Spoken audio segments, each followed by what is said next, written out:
দেখুন না ব্যাঙ্গরে শুরু করে ই বেরিয়ে বলবেন ওরে আমার কমলা বুড়ি একটু যাবো আনন্দ করি ছন্দে ভন্দে মিলন করি সরাসরি তোমার আমার ভালোবাসা দুটি মনের একটি আশা মিটাইলে প্রেম পিপাসা সরাসরি দেখুন না এনে দেখতে পারে বইতে অত কেন আমি আমি হলাম গোপা দেবী তুমি হলো কুমার সিদ্ধার্থ রূপী তোমার আমার ভালোবাসা হলো না কিন্তু মিঠামিঠি ওরে আমার জানতে হয় শাস্ত্রের মতে মূল বিষয়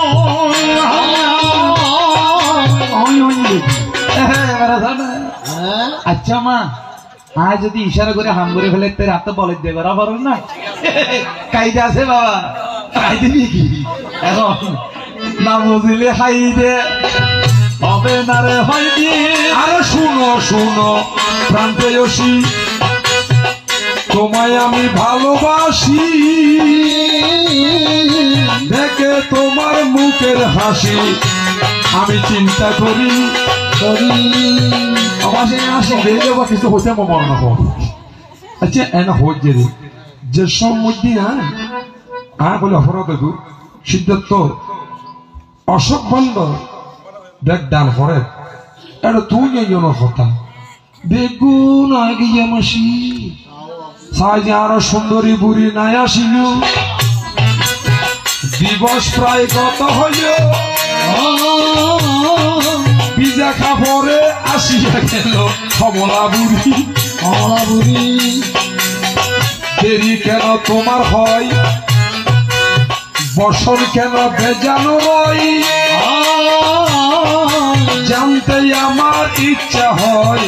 বল প্রকাশ করি সেই তত্ত্ব আজকে সবাই নিবে দেবা শ্রবণ করি সাতক পাখি সরিল দৃষ্টি তাকে জুড়ে শুকুর যে তোরা মতক না কেন তো মরা করে কে হয় জি বিজা হর বুঝি কি তোতে গিলে লাগবে হ্যাঁ কথা ঠিক অশোক পাণ্ড যে বাণ্ডতে কোনো শোক নাই তবে এখানে আমার কথা থাকবে আমি আগে আপনার কথার ফিরে শুনবি তো আসলে সেখানে সব নারীরা নিমন্ত্রিত ছিল বিশেষ করে ষোড়শী কন্যা মানে যারা 14-16 বছরের নারী কেলাই এবার কেনা ফল মি কেউ গেল সেই ফলর যদি বিয়ে করে তো নীতি ভালো হয়ে যাবে প্রতি বৃহস্পতিবার যদি এতে 3 মাসে বাড়ে হয়তো বিয়ে করে যদি প্রতি বৃহস্পতিবারে নাইট করে উড়িব অর্থাৎ সিদ্ধার্থ যখন একটু উদাসীন হয় তো বাবা চিন্তা করতে আর পরে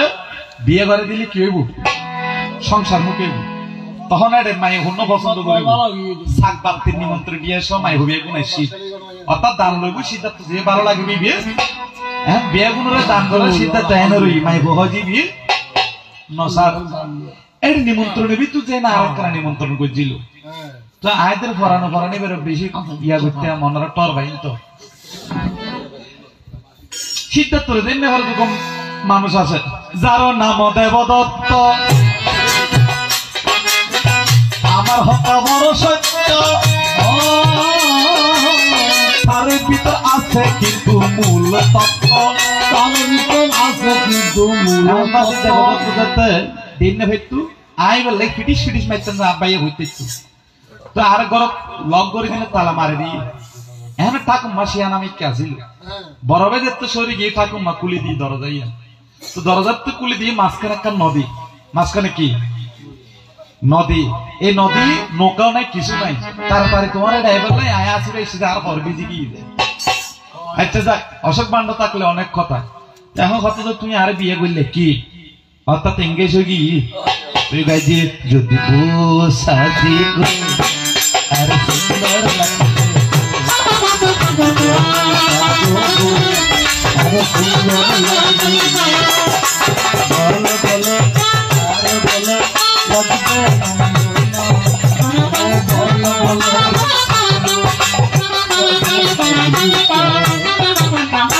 এখন আমাকে যখন বিয়ে করেছে অনত প্রাসাদ আছে যে 3 দিন, এখন আরো হবেন যে প্রাসাদের নাম মান কি হন প্রাসাদ আরে ঢুকাইলেন প্রাসাদের কি বানাম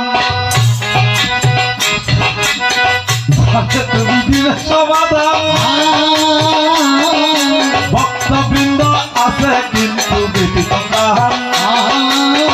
তোমার প্রেম কানেকশন চলবে কিন্তু সবাই আগে দেখি রান্নাতে ছিল না ও প্রাসাদ বাকি হজারে অ্যাসিড বাতাস লাগি ফুলে গিয়ে বুঝলি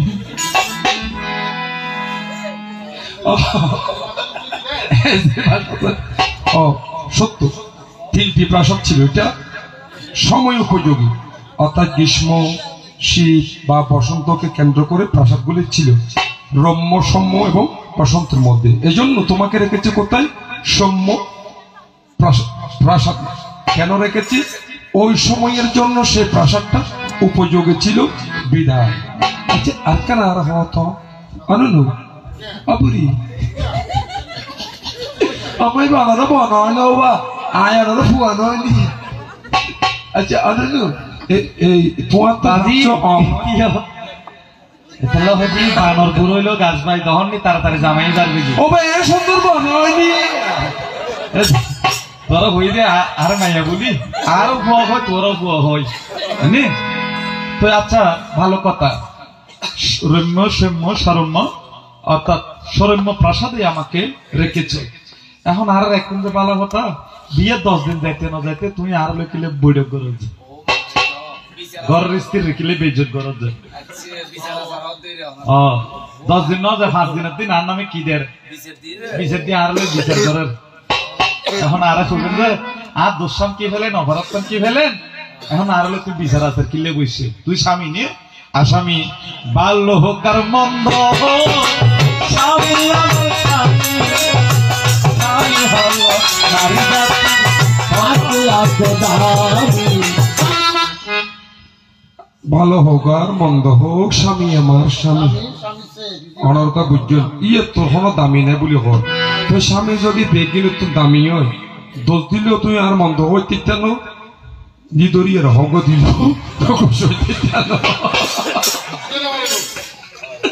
বেগুলো তো দামি হক ধরে নেবাসি তাহলে আয় যদি তোমার প্রহার করি আঘাত করি এই শাসন হতে দেরি সৎ পথ চলি বেলে বলি কিয়া ওই যে অশোক বান্ডার মধ্যে শোক নেই যে বেজাতে যাবো তোরা লোকে ফেলে গিয়ে আর কিছু না পারি যে তুই আমার বেটে মিকে দেখি যে আর এত তোর আলটিব ফুলি পর্যন্ত তোমার ফরাই দিয়ে দিলে না উঠি দিয়ে যখন না তোমাসি ইবেত কিনে দিলাম যে ইবেত কে বিজ্ঞানে হক যে অভিধান মতে বিজ্ঞানে হক যে এই আঙ্গুলের সাথে হৃদয়ের সাথে ব্লাডের সাথে কানেকশন এবং জাগতিক জগতের মধ্যে স্বামী স্ত্রীর বন্ধন দিবে ইবের মধ্যে থাকলে এই হনদিন নসুরে ইয়া হক তুই আর কলঙ্কিয়া কিয়া দিলে কলঙ্ক নদ্যম না তুই আয় থাকতে এনে দেখতে আর কেন লাগে রামাসি কিয়া ভগবান বৌদ্ধ সিদ্ধার্থ অনমা নদী পারিবার সময় নিজের কেসদা তো নিজে উড়ে নাও তামাসি দিই নেওয়া প্রথমবার স্বর্গ দ্বিতীয়বার পাতাল নাগাজারে তৃতীয়বারের মধ্যে একবার আর কি যে পৃথিবীর মধ্যে আছে যেটা লুচারিং ফুলইয়ারে 12 বছর পরে পরে প্রস্ফুটিত হয় ইয়াই মাত্র গরু হয় যে না আরো বাকি আছে না ইবিয়া খাবে লাভ জমাসে আর ইবিয়া জ্বালা যার ও বাগ্য ভালন ও আতি ভালন অন্য হতা আজি আসলে দাপারে গিয়ে দেখিলে বাবা আজি ও একটিয়া দিব এক বস্তা চলছে আয় 3 কেজি ভাই আর কেউ করতে চান কি এখন বর্তমান 1 কেজি কিনতে 70 80 100 টাকা লাগে কিয়া না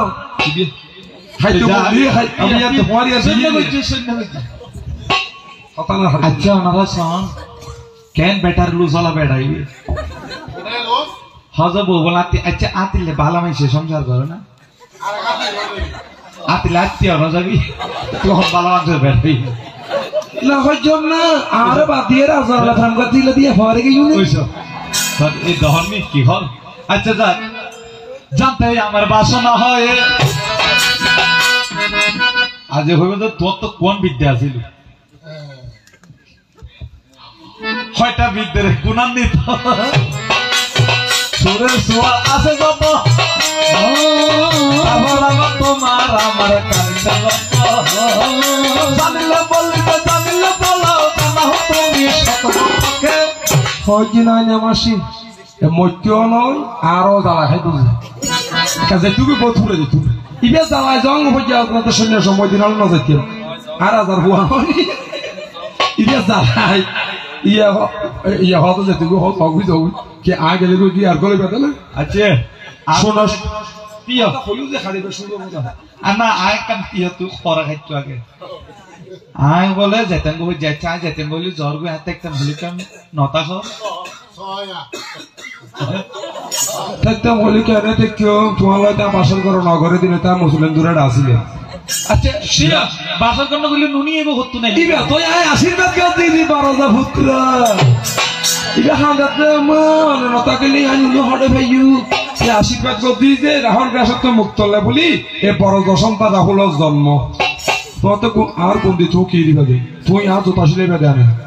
আলা বারান দিবা যায় না আয় আনে দিও তুই রান্ধি দিবি আয় খাইও কি দেবা উল্টা সিধে করিবে হক দিও মন খাই রসুলের দরদ হা দিবে এনে হয় যাতা কিন্তু সহস্র গুণের অধীশ্বর চিন্তা করো সবার ভিতর এইবার বলো তুমি বন্ধু প্রকাশ করি হব তুই যেতেন বলি জ্বর গুই দেখতাম বলি কেন তা ইয়া তাই আগতে করি আসি জন্ম হলে বন শব্দের অর্থ কি নিবৃত্তি ফালি ভাষায় বর্ণ শব্দ অর্থ নিবৃত্তি তুই হয়তো মাইয়া ইন্দি মুক্ত করতে কে যে সময় মায়া দেবী মারা গিয়ে তখন তাই দোলার মধ্যে খেলে আসে কে বনে নিবৃত্ত যে মায়া মুক্ত বিধায় আর তোমার হইল যে কামিনী জাতি মায়ার জাতি মায়ার বন্ধনত আবদ্ধ করলি জগতের উত্তর কেন করবে এবার আমার প্রেয়সিনী দেখুন দাদু পরে গেছি না লাগাই দিয়ে দিন মোলা হাসি দিয়া একটু কানি তার বেগুন পরে গিয়ে লাগাই দিয়ে তোলা ডাক্তার সম্পর্ক কি নিজে ডাক্তার না হয়নি আয় তোর ভাই হারা মাথা গাড়ি হারা বলে হঠাৎ যাই আর মানুষ হারা বলে কি যাইব ডাক্তার দোনো যাইব তাহলে তোর ভাইও নিবে আস্তে আস্তে কি মারে বাঙ্গা গাড়ির মতো আচ্ছা যাক তবে থাকবে না আর বদ্ধ করে দেখবে এবার জগৎ পারে এমন করে গুরুত্ব মানুষ যোগান করে যিনি বন্ধন মুক্ত তাকে কখনো বাধা যায় না তো তুমি আমার সাথে প্রতিজ্ঞা করো তুমি যেই জায়গায় যেই উদ্দেশ্যে তুমি যাচ্ছ তুমি আবার আমার গৃহে আসিবে কোন দিন তুমি আসিবে ভবে কোন জায়গাতে দেখা করবে একটু কিঞ্চিত মাত্র বলো কিন্তু সকল ভক্তরে তারপরে ভুবন মহামঙ্গল মাসি তোমার তো টেলিফোন নেই না টেলিফোন করতে যাই না টেলিফোন যাতে নেই হৃদয় কল্পে যখন করবে অর্চনা আমায় নিয়ে করবে পাবো না সেদিন দেখা পাবে কিনা বলি সরাসরি এবার আমায় দিতে বিদায় যাবো চলে প্রকাশ করি আচ্ছা বহুত বিদায় লই যাই দিনে তখন একদম মা হন্য হয় বউ হন্য হয় নসিন আমি আপনাকে বিদায় দিইনি শুভ আষাঢ়ে পূর্ণিমা তিথিতে শারদীর চন্দ্র হবে তুমি চলে গিয়েছিলে সেই অনুমা নদের পাশে যখন পুত্র রাহুলের জন্ম হয় রাহু রাহু বলে শারদীর চন্দ্রকে নিয়ে তুমি অশ্বকণ্ঠ নিয়ে তুমি চলে গিয়েছিলে, তাই কণ্ঠক সেদিন দেহ পতন ঘটিল, অনমাতে জম্প দিল, মায়া মুক্ত হইয়া গেল প্রকাশ করি। আসলে এই জগতে কখনো কোনো মা, কোন স্ত্রী, মাতৃজাতি যারা জানতে একে হতে হজানোর মাখিয়া ডাকে, আচ্ছা মাসি মানো ডাকি, মাসিনো ডাকি, তাতে বলে লিখতেন না। জগতের সকল মাতৃজাতি মাতৃসমপূজ্য। সুতরাং কোন মা, কোন স্ত্রী, মাতৃজাতিরা কখনো বিদায় দিতে পারে না। তাই জগৎ হিতাত্মেরই তরেই সন্ন্যাস ধর্ম অবলম্বন করে অনমাহা পার হয়ে রে গেল চালাই তরি। যে উদ্দেশ্যে আজকের আয়োজন তাহাদের প্রতি জানাই সম্ভাষণ, সকলকে প্রণাম মোরা নিবেদন করি। ভগবানের কৃপা যেন বর্ষিত হয়, সকলের জাগতিক জীবন যেন সুখময় রয়, এই প্রার্থনায় আজকের কীর্তন সামনে করি। এবার প্রেমানন্দে মিলেমিশে চালাইব নামের তরি। আমরা দু হাত তুলে প্রেমানন্দে একটু নাম নেব, নাম নিয়ে আমরা বিদায় নিয়ে যাব। এই দুনিয়া আসে দিকে, হ্যাঁ সবাই মিলে আমরা একটু নাম করি। এই গোভা নাম দেবে না। এবার ভুবন মঙ্গল বুদ্ধের নাম বল রে মোহন সুরে, ভুবন মঙ্গল বুদ্ধের নাম বল রে মোহন সুরে। বারে আলো জলে ভুবন মঙ্গল বুদ্ধের নাম বল রে মোহন সুরে। আধার গলে আলো জলে ভুবন মঙ্গল বুদ্ধের নাম বল রে ভবন ভরে। শুকনো ডালে মুকুর মেলে ভুবন মঙ্গল বুদ্ধের নাম বল রে মোহন সুরে। আলো জলে ভুবন মঙ্গল বুদ্ধের নাম বল রে ভবন ভরে। এমন দিনের পাবিনা রে ভুবন মঙ্গল বুদ্ধের নাম বল রে মোহন সুরে। গল বুদ্ধের নাম বল রে মোহন সুরে।